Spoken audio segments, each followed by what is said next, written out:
আজ সকালে নতুন নেইল পলিশ লাগিয়েছিলাম, গোলাপি রং। ছেলে বলেছিল খুব সুন্দর লাগছে। দুপুরে তার জন্য খেতে দিচ্ছিলাম, সে মুখ হা করে খাবার জন্য বসেছিল। আমি চামচ দিয়ে ভাত তুলে তার মুখের কাছে নিয়ে গেলাম। হঠাৎ সে আমার হাত ধরে আমার তর্জনী আঙুলটা মুখে নিয়ে চুষে নিল। আমি চমকে উঠে হাত সরিয়ে নিলাম। বললাম, এ কি করিস? সে বলল, মা, তোমার নেল পলিশের গন্ধ এত সুন্দর যে নিজেকে সামলাতে পারিনি। আমি বললাম, এসব কি বলিস? লজ্জা করে না? সে আমার হাত আবার ধরল, বলল, মা, তুমি যখন নিজেকে সুন্দর করে সাজাও, আমি তখন তোমাকে শুধু মা হিসেবে দেখি না। তোমার এই রূপ, তোমার এই সাজসজ্জা, এসব আমাকে পাগল করে দেয়। আমি তোমাকে একজন নারী হিসেবে ভালোবাসি। তুমি আমার স্ত্রী হও, বিয়ে করো আমাকে। খাবারের প্লেট টেবিলে রাখা রইল, কিন্তু আমার ক্ষুধা কোথায় যেন মিলিয়ে গেল।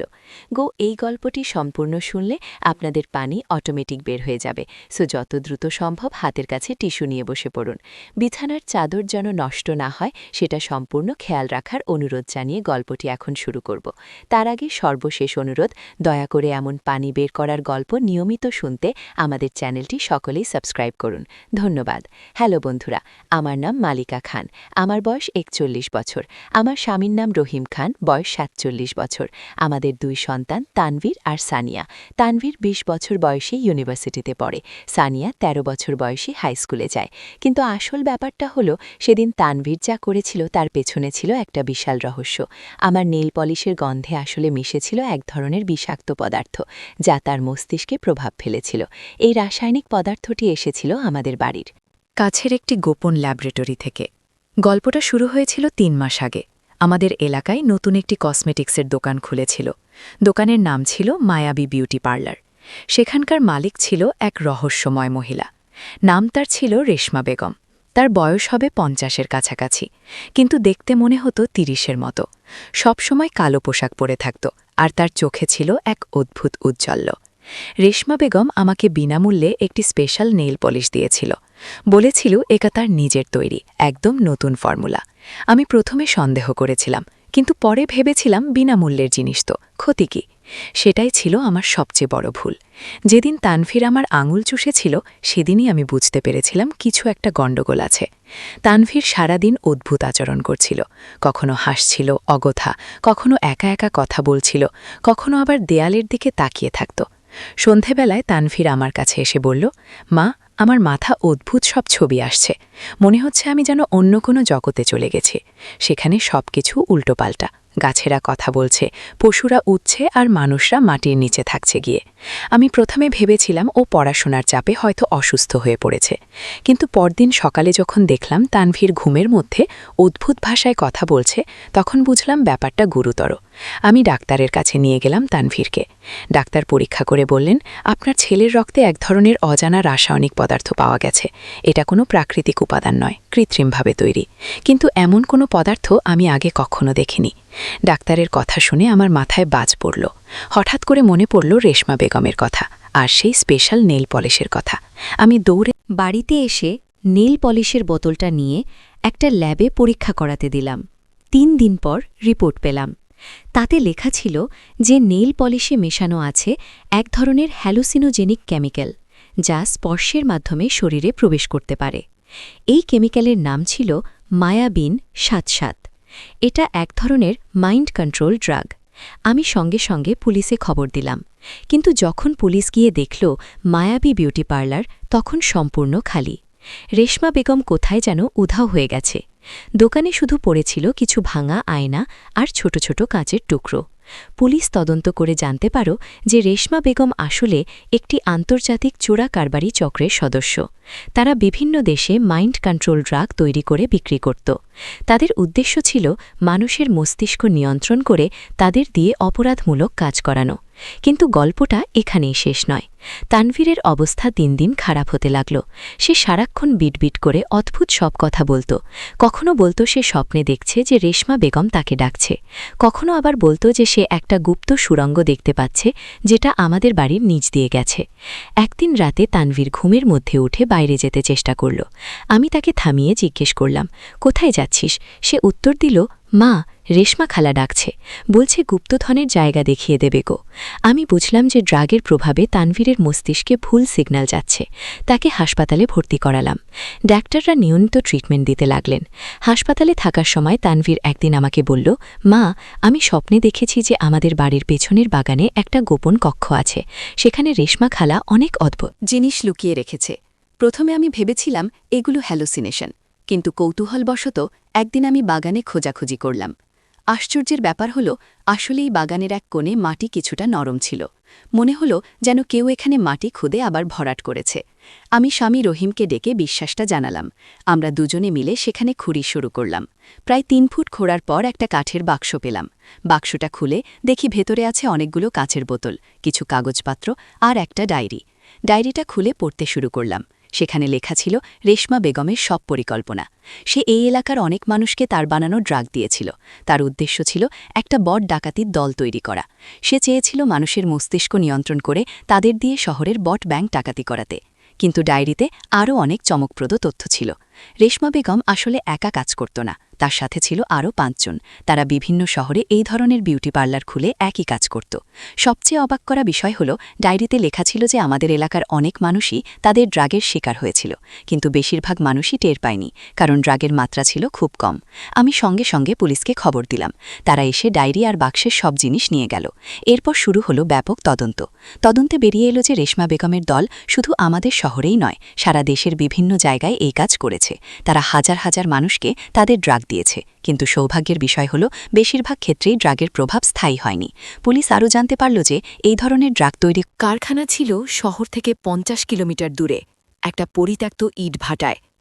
সেখানে গিয়ে পুলিশ বিপুল পরিমাণ কেমিক্যাল আর যন্ত্রপাতি উদ্ধার করল, কিন্তু রেশমা বেগম আর তার দলের খোঁজ পাওয়া গেল না। তারা সবাই যেন মাটিতে মিশে গেছে। এদিকে তানভীরের অবস্থা ধীরে ধীরে উন্নতি হচ্ছিল। ডাক্তাররা বলেছিলেন যে নিয়মিত ট্রিটমেন্টের ফলে ড্রাগের প্রভাব কমে যাচ্ছে, তবে সম্পূর্ণ সুস্থ হতে আরও কয়েক মাস সময় লাগবে। একদিন তানভীর হাসপাতাল থেকে বাড়ি এলো।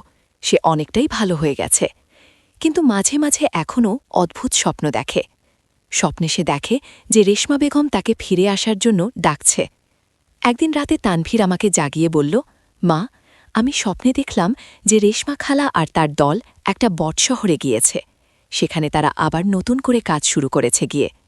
আমি তানভীরের কথা পুলিশকে জানালাম। পুলিশ বলল যে তারা তদন্ত করে দেখবে, কিন্তু এই ধরনের ড্রাগের প্রভাবে যে স্বপ্ন দেখা যায় সেগুলো সবসময় সত্যি হয় না। কিন্তু আশ্চর্যের বিষয় হল, ২ সপ্তাহ পর সংবাদপত্রে দেখলাম যে ঢাকায় একটা বিউটি পার্লারে পুলিশের অভিযান চালানো হয়েছে। সেখানে উদ্ধার করা হয়েছে বিপুল পরিমাণ নকল প্রসাধনী আর মাদক, কিন্তু অপরাধীরা পালিয়ে গেছে। এই খবরে আমি বুঝলাম যে তানভীরের স্বপ্ন হয়তো পুরোপুরি মিথ্যা নয়। ড্রাগের প্রভাবে তার মস্তিষ্কে যে সিগন্যাল যাচ্ছে সেটা হয়তো রেশমা বেগমের সাথে কোনোভাবে যুক্ত। আমি এই বিষয়ে একজন মনোবিজ্ঞানীর সাথে কথা বললাম। তিনি বললেন, এই ধরনের মাইন্ড কন্ট্রোল ড্রাগ এমনভাবে কাজ করে যে এটা মস্তিষ্কে এক ধরনের রিসিভার তৈরি করে। যারা এই ড্রাগ তৈরি করে তারা চাইলে দূর থেকেও সেই রিসিভারের সিগন্যাল পাঠাতে পারে। এই কথা শুনে আমার আরও ভয় হল। মানে রেশমা বেগম চাইলে এখনও তানভীরের মস্তিষ্কে প্রভাব ফেলতে।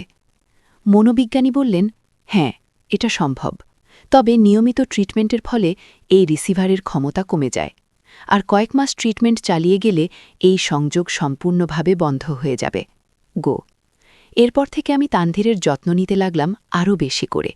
সে নিয়মিত ডাক্তারের কাছে যেত, ওষুধ খেত আর ফিজিওথেরাপি করত।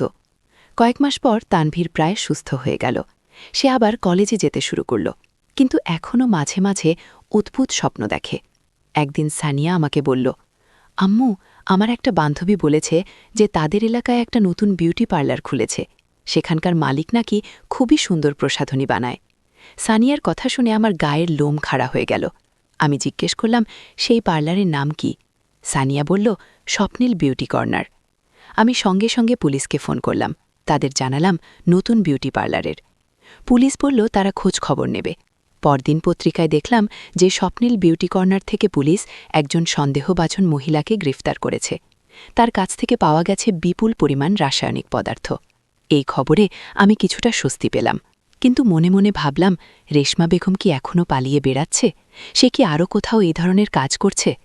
তানভীর এখন অনেকটাই ভালো। সে নিয়মিত পড়াশোনা করে, বন্ধুদের সাথে আড্ডা দেয়। কিন্তু আমি জানি যে এই ঘটনার প্রভাব তার মনে রয়ে গেছে। সে এখনও মাঝে মাঝে বলে, মা, আমি যদি সেদিন তোমার হাত না ছুতাম তাহলে কি এসব হতো না? আমি তাকে বলি, এসব তোর কোনো দোষ নেই, এটা ছিল একটা দুর্ঘটনা। আর এই দুর্ঘটনার মাধ্যমেই তো আমরা একটা বড় অপরাধী চক্রের খবর জানতে পেরেছি। এই পুরো ঘটনা আমাদের পরিবারকে অনেক কিছু শিখিয়েছে। প্রথমত আমরা বুঝেছি যে বিনামূল্যের কোনো কিছু নেওয়ার আগে সতর্ক হতে হয়। দ্বিতীয়ত, পরিবারের কোনো সদস্যের আচরণে যদি হঠাৎ পরিবর্তন দেখা যায় তাহলে সঙ্গে সঙ্গে বিশেষজ্ঞের পরামর্শ নিতে হয়। আর সবচেয়ে বড় যে শিক্ষা পেয়েছি সেটা হলো যে আমাদের চারপাশে এমন অনেক অপরাধী থাকতে পারে যারা সাধারণ মানুষের ছদ্মবেশে থেকে নানা ধরনের ক্ষতি করার চেষ্টা করে। তাই সবসময় সতর্ক থাকতে হয়। আজকে তানভীর আমাকে বলল, মা, আমি একটা গবেষণা করতে চাই। এই ধরনের ড্রাগ যাতে আর কেউ বানাতে না পারে সেজন্য আমি কেমিস্ট্রিতে বিশেষ পড়াশোনা করব। তানভীরের এই সিদ্ধান্তে আমি খুশি হয়েছি। একটা খারাপ অভিস্থা থেকে সে ভালো কিছু করার অনুপ্রেরণা পেয়েছে। কিন্তু গল্পের আসল মোড় ঘুরল ৬ মাস পর। একদিন সকালে আমি দেখলাম যে আমাদের বাড়ির সামনে একটা অদ্ভুত চিহ্ন আঁকা। চিহ্নটা দেখতে অনেকটা সর্পিল আকৃতির, আর তার মাঝখানে একটা চোখের মতো দাগ। আমি প্রথমে ভেবেছিলাম হয়তো কোনো বাচ্চা খেলতে খেলতে এঁকেছে, কিন্তু পরদিন দেখি চিহ্নটা আরও স্পষ্ট হয়ে গেছে, যেন কেউ আবার তার উপর দিয়ে আঁকা দিয়েছে। তৃতীয় দিন যখন দেখে চিহ্নটা আরও বড় হয়ে গেছে আর তার চারপাশে ছোট ছোট কিছু অক্ষর লেখা, তখন আমি বুঝলাম এটা কোনো সাধারণ বিষয় নয়। আমি তানভীরকে দেখে চিহ্নটা দেখালাম। সে দেখার সাথে সাথেই বলল, মা, এটা আমি আগেও দেখেছি। স্বপ্নে রেশমা খালা এই চিহ্ন দিয়ে আমাকে ডাকত। ও আমার বুক ধরফর করতে লাগল। মানে রেশমা বেগম এখনও আমাদের খোঁজ রেখেছে। সে কি ফিরে এসেছে? আমি পুলিশকে খবর দিলাম। তারা এসে চিহ্নটার ফটো তুলল আর বলল যে তারা তদন্ত করবে। পরদিন পুলিশের একজন অফিসার আমাদের বাড়িতে এলো। তার নাম ইন্সপেক্টর করিম। তিনি বললেন, আপনাদের বাড়ির সামনের এই চিহ্ন আমরা আগেও দেখেছি। এটা একটা আন্তর্জাতিক অপরাধী চক্রের গোপন সাংকেতিক ভাষা। এর মানে হল টার্গেট আইডেন্টিফাইড। ইন্সপেক্টর করিমের কথা শুনে আমার মাথা ঘুরে গেল। মানে আমরা এখনও তাদের টার্গেট? কেন? ইন্সপেক্টর বললেন, আপনার ছেলে তানভীরের কাছে এখনও সেই ড্রাগের কিছু প্রভাব রয়ে গেছে। তার মস্তিষ্ক এখনও এক রিসিভারের মতো কাজ করে। রেশমা বেগমের দল চায় যে তানভীরকে ব্যবহার করে তারা আরও বড় কোনো অপরাধ ঘটাবে। আমি জিজ্ঞেস করলাম, কী ধরনের অপরাধ? ইন্সপেক্টর বললেন, আমাদের গোয়েন্দা তথ্য অনুযায়ী তারা শহরের কেন্দ্রীয় ব্যাংকে একটা বড় ডাকাতির পরিকল্পনা করছে। তানভীরকে তারা ব্যবহার করতে চায় একটা ইনসাইট ইনফর্মার হিসেবে গিয়ে। আমি বললাম, কিন্তু তানভীর তো ব্যাংকে কাজ করে না গিয়ে? ইন্সপেক্টর হাসলেন, না, কিন্তু তানভীরের বন্ধু রাফি সেই ব্যাংকে ইন্টার্নশিপ করে। রেশন এবং গলচার ফি তানভীর তার বন্ধুর কাছ থেকে ব্যাংকের নিরাপত্তা ব্যবস্থার তথ্য সংগ্রহ করুক। আমি চমকে উঠলাম, কিন্তু তানভীর তো এসব কিছুই জানে না। হ্যাঁ, সে জানে না, কিন্তু তার অজান্তেই সে হয়তো এই কাজ করবে। মাইন্ড কন্ট্রোল ড্রাগের এটাই বিপদ। মানুষ বুঝতেই পারে না যে তার মস্তিষ্ক নিয়ন্ত্রিত হচ্ছে গিয়ে। ইন্সপেক্টর আরও বললেন, আমরা চাই যে আপনারা আমাদের সাথে সহযোগিতা করুন। আমরা একটা ফাঁদ পাতব। তানভীরের মাধ্যমে আমরা রেশমা বেগমের দলকে ধরার চেষ্টা করব। আমি বললাম, কিন্তু এতে তানভীরের বিপদ হবে না তো? আমরা সব রকম সতর্কতা অবলম্বন করব। তানভীরের সাথে সব সময় আমাদের গুপ্তচর থাকবে। আমি রহিমের সাথে কথা বলে সিদ্ধান্ত নিলাম যে আমরা পুলিশকে সাহায্য করব। তানভীরকে আমরা সবকিছু খুলে বললাম। তানভীর প্রথমে ভয় পেয়েছিল, কিন্তু পরে সে বলল, মা, যারা আমার সাথে এমন এমন করেছে তাদের শাস্তি হওয়া দরকার। আমি পুলিশকে সাহায্য করব। এরপর শুরু হলো একটা রোমাঞ্চকর অভিযান। পুলিশ তানভীরকে একটা বিশেষ যন্ত্র দিল, যেটা তার কথাবার্তা রেকর্ড করবে। তাকে নির্দেশ দেওয়া হলো যে সে স্বাভাবিকভাবে তার বন্ধু রাফির সাথে কথা বলবে। কয়েকদিন পর তানভীর এসে বলল, মা, আমার মাথায় আবার অদ্ভুত চিন্তা আসছে। মনে হচ্ছে যেন কেউ আমাকে রাফির কাছে ব্যাংকের কথা জিজ্ঞেস করতে বলছে। গিয়েও আমি বুঝলাম যে রেশমা বেগমের দল আবার তানভীরের মস্তিষ্কে সিগন্যাল পাঠানো শুরু করেছে। তানভীর পরদিন রাফির সাথে দেখা করল। তার সাথে ছিল পুলিশের একজন গুপ্তচর, সাধারণ পোশাকে। রাফির সাথে কথা বলার সময় তানভীর নিজের অজান্তেই ব্যাংকের নিরাপত্তা ব্যবস্থা নিয়ে জিজ্ঞেস করতে লাগল। রাফি বন্ধু ভেবে অনেক কিছুই বলে দিল। এই কথোপকথন রেকর্ড করে পুলিশ বুঝল যে রেশমা বেগমের দল সত্যি একটা বড় ডাকাতির পরিকল্পনা করছে। ইন্সপেক্টর করিম আমাদের বললেন, এখন আমাদের অপেক্ষা করতে হবে। তারা যখন তানভীরের সাথে সরাসরি যোগাযোগ করবে তখনই আমরা তাদের ধরতে পারব। 1 সপ্তাহ অপেক্ষার পর একদিন রাতে তানভীর ঘুম থেকে উঠে আমার কাছে এলো। বলল, মা, রেশমা খালা আমাকে কাল সন্ধ্যায় পুরানো রেল স্টেশনে যেতে বলেছে। গিয়েও আমি সঙ্গে সঙ্গে ইন্সপেক্টর করিমকে ফোন করলাম। করলাম। তিনি বললেন, এই তো সুযোগ, আমরা প্রস্তুত আছি। পরদিন সন্ধ্যায় তানভীর পুরানো রেল স্টেশনের দিকে রওনা দিল। তার সাথে গোপনে ছিল পুলিশের একটি দল। রেল স্টেশনে গিয়ে তানভীর দেখল যে সেখানে একটি কালো গাড়ি দাঁড়িয়ে আছে। গাড়ি থেকে একটি মহিলার আওয়াজ ভেসে এলো, তানভীর, এদিকে এসো। তানভীর কাছে গিয়ে দেখল যে গাড়িতে বসে আছে রেশমা বেগম, কিন্তু তার চেহারা আগের মতো নেই। চুল কেটে ছোট করেছে, রং পাল্টেছে, কিন্তু চোখের সেই অদ্ভুত উজ্জ্বল্য এখনও আছে। রেশমা বেগম বলল, তানভীর, তুমি খুব ভালো কাজ করেছ। তোমার বন্ধুর কাছ থেকে যে তথ্য পেয়েছি সেটা খুবই কাজের। এখন তোমাকে আরও একটা কাজ করতে হবে গিয়ে। তানভীর জিজ্ঞেস করল, কি কাজ? তোমাকে আগামীকাল সেই ব্যাংকে গিয়ে দেখতে হবে যে দুপুর 1-2টের সময় কতজন গার্ড থাকে, আর সিকিউরিটি ক্যামেরাগুলো কোথায় কোথায় আছে সেটাও দেখতে হবে। ঠিক এই মুহূর্তে চারদিক থেকে পুলিশ এসে গাড়িটা ঘিরে ফেলল। হাত উপরে তুলুন, চিৎকার করে বলল ইন্সপেক্টর করিম। রেশমা বেগম প্রথমে চমকে গেলেও পরে হেসে বলল, তোমরা ভেবেছ আমাকে এত সহজে ধরতে পারবে? আমি তো জানতামই যে এটা একটা ফাঁদি। তার কথা শুনেই আমি বুঝলাম যে কিছু একটা গণ্ডগোল আছে। রেশমা বেগম যদি জানতই যে এটা ফাঁদ, তাহলে সে এলো কেন? হঠাৎ করে গাড়ির পেছন থেকে ধোঁয়া বের হতে লাগল, ঘন সাদা ধোঁয়া। কিছুক্ষণের মধ্যে চারদিক ধোঁয়ায় ভরে গেল। পুলিশ কিছুই দেখতে পাচ্ছিল না। ধোঁয়া কাটলে দেখা গেল যে গাড়িটা খালি। রেশমা বেগম আবার পালিয়ে গেছে, কিন্তু গাড়িতে পড়ে রয়েছে একটা চিঠি। চিঠিতে লেখা, আমি জানতাম তোমরা আমাকে ধরার চেষ্টা করবে, কিন্তু আমার আসল উদ্দেশ্য ছিল তানভীরকে আবার আমার নিয়ন্ত্রণে আনা। আজকে সে আমার সামনে এসেছে। এখন আমি তার মস্তিষ্কে আরও শক্তিশালী সিগন্যাল পাঠাতে পারব। খুব শীঘ্রই সে আমার একটা অনুগত সেবক হয়ে উঠবে। এই চিঠি পড়ে আমার মাথায় যেন বজ্রপাত হলো। মানে আজকের এই মিটিং আসলে। রেশমা বেগমের আর একটা পরিকল্পনা ছিল। ইন্সপেক্টর করিম বললেন, আমরা এই সম্ভাবনার কথা ভাবতে পারিনি। রেশমা বেগম সত্যিই খুব চালাকু। বাড়িতে ফিরে এসে আমি দেখি তানভীর আগের চেয়ে অন্যরকম আচরণ করছে। সে খুব বেশি কথা বলছে না, সারাক্ষণ চুপচাপ থাকছে। পরদিন সকালে তানভীর আমাকে বলল, মা, আমি একটু বাইরে যাব গো। আমি জিজ্ঞেস করলাম, কোথায়? শুধু একটু ঘুরতে গো। কিন্তু তানভীরের চোখে মুখে একটা অদ্ভুত ভাব। মনে হলো যেন সে কোনো কিছু গোপন করছে। আমি তাকে একা যেতে দিলাম না, বললাম আমিও সাথে যাব। তানভীর প্রথমে আপত্তি করল, কিন্তু পরে রাজি হলো। আমরা বের হলাম। তানভীর আমাকে নিয়ে শহরের কেন্দ্রের দিকে যেতে লাগল। আমি বুঝতে পারছিলাম যে সে একটা নির্দিষ্ট জায়গার দিকে যাচ্ছে। অবশেষে আমরা পৌঁছলাম সেন্ট্রাল ব্যাংকের সামনে। আমার সন্দেহ সত্যি হলো। রেশমা বেগম সত্যিই তানভীরকে নিয়ন্ত্রণ করছে। আমি চুপি চুপি ইন্সপেক্টর করিমকে ফোন করলাম। তাকে জানালাম যে আমরা কোথায় আছি। তানভীর ব্যাংকের চারপাশে ঘুরতে লাগল। সে দেখছিল কোথায় কোথায় সিকিউরিটি ক্যামেরা আছে, কতজন গার্ড আছে। আমি তাকে জিজ্ঞেস করলাম, তুই এসব কি দেখছিস? তানভীর একটু চমকালো, তারপর বলল, কিছু না মা, শুধু এমনিই দেখছি। কিন্তু আমি বুঝতে পারছিলাম যে তার মস্তিষ্কে কেউ নির্দেশ দিচ্ছে। হঠাৎ তানভীর বলল, মা, আমার মাথা ব্যথা করছে, আমরা বাড়ি চলো গো। বাড়ি ফিরে আসার পর ইন্সপেক্টর করিম এলেন।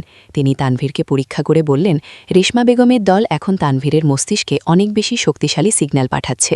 এভাবে চলতে থাকলে তানভীর সম্পূর্ণভাবে তাদের নিয়ন্ত্রণে চলে যাবে। আমি ভয়ে ভয়ে জিজ্ঞেস করলাম, তাহলে এখন কি করা যায়? আমাদের একটাই উপায়, তানভীরকে একটা জায়গায় রাখতে হবে যেখানে কোনো ইলেকট্রনিক সিগন্যাল পৌঁছাতে পারবে না। আগে ইন্সপেক্টর আমাদের একটা গোপন আশ্রয় কেন্দ্রে নিয়ে গেলেন। সেটা ছিল শহর থেকে অনেক দূরে একটা পাহাড়ের ওপর। সেই জায়গাটা ইলেকট্রনিক সিগন্যাল প্রুফ। সেখানে তানভীরের অবস্থা দ্রুত উন্নতি হতে লাগল। কয়েকদিনের মধ্যেই সে আগের মতো হয়ে গেল। কিন্তু আমরা জানতাম যে এটা একটা অস্থায়ী সমাধান। রেশমা বেগমকে ধরতে না পারলে তানভীর কখনোই সম্পূর্ণ নিরাপদ থাকবে না। একদিন ইন্সপেক্টর করিম একটা খবর নিয়ে এলেন। আমরা রেশমা বেগমের দলের আরেকজন সদস্যকে ধরেছি। তার কাছ থেকে জানতে পেরেছি যে তাদের মূল ঘাঁটি কোথায়। কোথায়? আমি উৎসুক হয়ে জিজ্ঞেস করলাম। পোর্ট এলাকার একটা পরিত্যক্ত গোডাউনে। আমরা আগামীকাল রাতে অভিযান চালাব। পরদিন রাতে পুলিশের একটি বিশেষ দল সেই গোডাউনে অভিযান চালাল। সেখানে তারা পেল একটি অত্যাধুনিক ল্যাবরেটরি, বিপুল পরিমাণ কেমিক্যাল আর মাইন্ড কন্ট্রোল যন্ত্রপাতি। কিন্তু রেশমা বেগম আবারও পালিয়ে গেছে। তবে তার দলের বাকি সবাইকে ধরা হয়েছে। পুলিশ জানতে পারো যে রেশমা বেগম দেশ ছেড়ে পালিয়ে গেছে। আপাতত সে আর কোনো বিপদ নেই। এরপর তানভীর ধীরে ধীরে স্বাভাবিক জীবনে ফিরে এল। তার মস্তিষ্ক থেকে সেই রিসিভারের প্রভাব সম্পূর্ণভাবে কেটে গেল। আজ 2 বছর পর তানভীর কেমিস্ট্রিতে অনার্স করছে। সে তার প্রতিজ্ঞা অনুযায়ী মাইন্ড কন্ট্রোল ড্রাগ নিয়ে গবেষণা করছে, যাতে ভবিষ্যতে এই ধরনের অপরাধ আর না হয়। সানিয়া এখন ক্লাস 9-এ পড়ে। সে খুব সচেতন, কোনো অচেনা মানুষের দেওয়া কিছু গ্রহণ করে না। আর আমি এখনও মাঝে মাঝে ভয় পাই, বিশেষ করে যখন কোনো নতুন বিউটি পার্লার বা কসমেটিক্সের দোকান দেখি। কিন্তু আমি জানি যে থাকলে এবং পরিবারের সাথে সবকিছু শেয়ার করলে যে কোনো বিপদ মোকাবেলা করা যায়। এই পুরো অভিজ্ঞতা আমাদের পরিবারকে আরও কাছে এনেছে। আমরা এখন একে অপরের সাথে সবকিছু খোলাখুলি আলোচনা করি। আর সবচেয়ে গুরুত্বপূর্ণ বিষয় হল, আমরা বুঝেছি যে আমাদের চারপাশে অনেক বিপদ থাকতে পারে, কিন্তু সঠিক সময়ে সঠিক পদক্ষেপ নিলে সেই বিপদ এড়ানো সম্ভব। আর সেই মেল পুলিশের বোতলটা, সেটা এখন পুলিশের প্রমাণ হিসেবে রাখা আছে। যখনই আমি সেই গোলাপি লংটা দেখি, তখনই মনে পড়ে যায় যে কিভাবে একটা ছোট্ট বিষয় থেকে শুরু হয়েছিল এত বড় একটা অ্যাডভেঞ্চার। কিন্তু আমার মনে হয় এই গল্প এখানেই শেষ নয়। কোথাও না কোথাও রেশমা বেগম এখনও তার অপরাধমূলক কাজকর্ম চালিয়ে যাচ্ছে। হয়তো অন্য কোনো দেশে অন্য কোনো পরিবারের সাথে একই ঘটনার পুনরাবৃত্তি ঘটাচ্ছে। তবে একটা কথা আমি নিশ্চিত, আমাদের পরিবার এখন অনেক বেশি শক্তিশালী। আমরা জানি কিভাবে একসাথে থেকে যে কোনো বিপদের মুখোমুখি হতে হয়। আর এই অভিজ্ঞতা আমাদের শিখিয়েছে যে পরিবারের ভালোবাসা আর একটাই সবচেয়ে বড় শক্তি।